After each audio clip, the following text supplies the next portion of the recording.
우리나라 법상에서는 주민등록번호 처리를 굉장히 제한하고 있는데 적법한 근거가 없이 주민번호를 처리한 부분에 대해서 위반을 본 것입니다.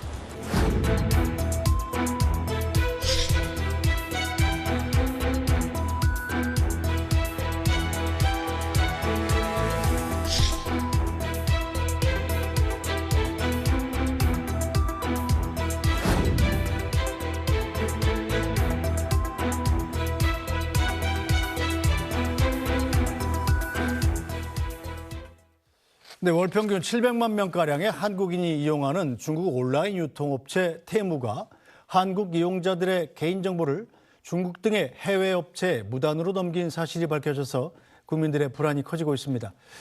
이에 개인정보보호위원회는 테무에 과징금 13억여 원을 부과했습니다. 또 배우 황정음 씨가 자신의 소속사 돈을 횡령해서 가상화폐에 42억 원을 투자한 사실이 밝혀져서 논란이 되고 있습니다.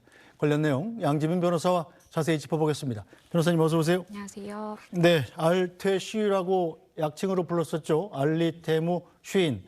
중국의 유통업체지만 우리나라 사람들 많이 쓰는 유통 플랫폼인데 이 한국 고객들의 이 개인정보를 테무가 해외로 유출을 했다고 그래요? 그렇습니다. 이 테무의 경우에는 2년 전에 한국에 진출을 했는데 굉장히 많은 가입자와 사용자를 보유하고 있습니다. 그 이유가 제품을 싸게 살 수 있다라고 해서 많은 소비자들이 몰렸던 것인데 한국 이용자만 2023년 말 기준으로 봤을 때 하루 평균 290만 명입니다. 한때에는 월 평균 790만 명을 기록했던 때도 있었거든요. 그런데 개인정보보호위원회에서 이제 조사를 해보니까 개인정보 관리에 대한 부실이 너무나 드러나게 된 것입니다. 일단 우리나라에서는 고객 정보를 수집하거나 아니면 국외 이동이라든지 타사로 이동하게 될 때 무조건 고객에게 동의를 받아야 되게 되어 있습니다. 그런데 동의 없이 물류회사에 이러한 정보를 넘기기도 하고 그리고 동의 없이 이러한 국외 이전을 함으로써 사실상의 관리 체계에 구멍이 숭숭 뚫려 있었다라고 볼 수밖에 없겠습니다. 네, 저 개인정보위원회에서 이제 과징금을 좀 많이 부과했군요. 그렇습니다. 이 개인정보보호위원회가 일단 개인정보보호법 위반의 혐의가 있다라고 판단을 해서요. 과징금 13억 6천여만 원 그리고 과태료 1,760만 원을 부과를 했습니다. 그리고 시정명령과 개선 권고 결정을 내렸는데요. 이렇게 시정명령이라든지 개선 권고의 경우에는 일단은 자진해서 개선을 한번 해보고 우리가 이런 권고안을 주겠다라고 하는 것입니다. 그래서 개인정보 처리 현황을 공개하고 관리 감독도 앞으로 철저히 해야만 추가 과징금이라든지 과태료를 부과하지 않겠다라는 의미로 읽힙니다. 네, 자 개인정보보호위원회는 지난해 2월부터 테무를 비롯한 중국 이커머스에 대한 개인정보보호법 위반 여부를 조사해 왔습니다. 그 의견 듣고 오시겠습니다. 우리나라 법상에서는 주민등록번호 처리를 굉장히 제한하고 있는데 이거에 대한 법령 근거가 적법한 근거가 없이 주민번호를 처리한 부분에 대해서 위반을 본 것입니다.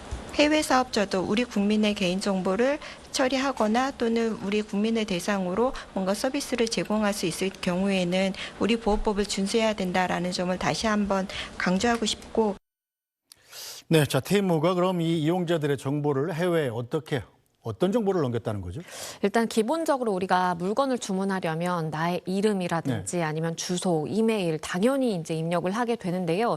해외 거래다 보니까 나의 개인 통관 고유 보호까지 이제 입력을 해야 돼야만 했습니다. 그런데 그러한 정보 자체가 모두 다 이 물류 회사로 그대로 넘어가게 됐다라고 하고요. 물류 회사의 경우에는 76개국이다라고 알려질 정도로 정말 많은 나라로 이 정보가 개인 정보가 국외 이전이 됐다라고 볼 수밖에 없겠습니다.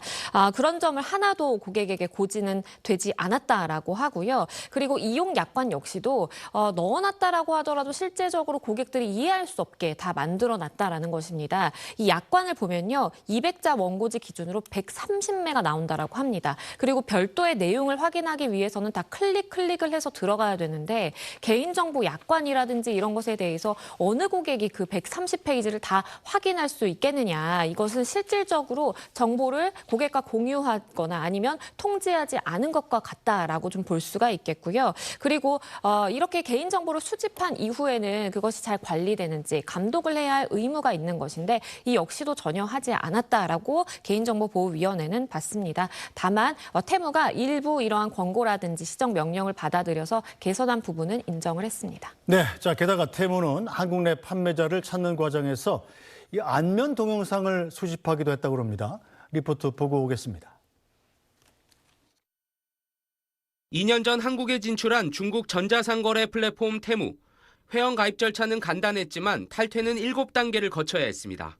회원들의 개인정보와 구매 정보를 해외 물류업체들에 전달했지만 회원들에겐 이를 알리지 않아 논란이 불거지기도 했습니다. 올해 2월 테무는 국내 판매자를 모집했습니다. 국내에서 판매와 구매가 가능한 이른바 로컬 투 로컬 서비스를 시작한 겁니다. 그런데 이 과정에서 판매자의 주민번호와 함께 안면 동영상을 수집해 다시 한번 논란이 일었습니다. 네, 안면 동영상을 왜 수집을 하죠?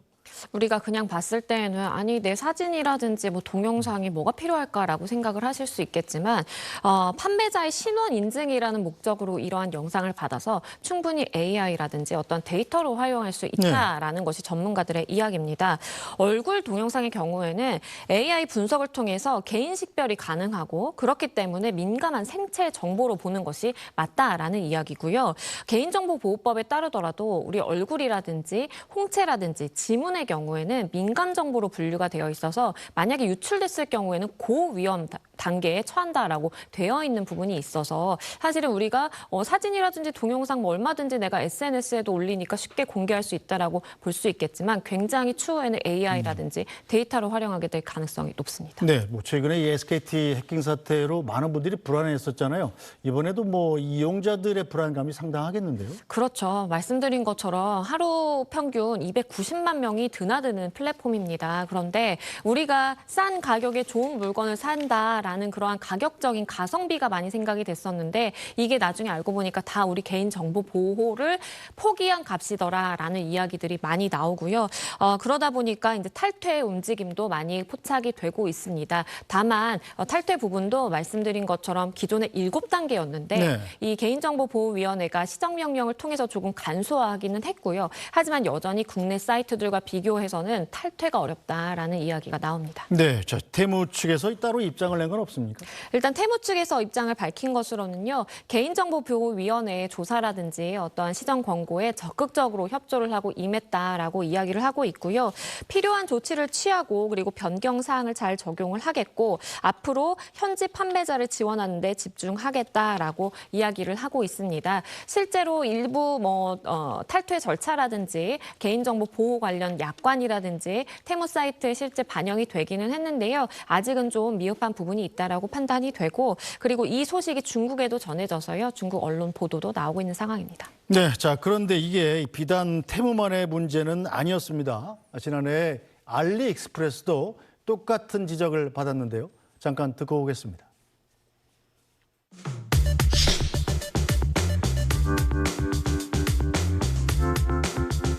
개인정보가 이전되는 국가와 이전받는 자의 성명, 연락처 등 보호법에서 정한 고지사항을 이용자에게 충실히 알리지 않았으며 판매자 약관 등의 개인정보 보호에 필요한 조치를 반영하지 않은 사실을 확인하였습니다.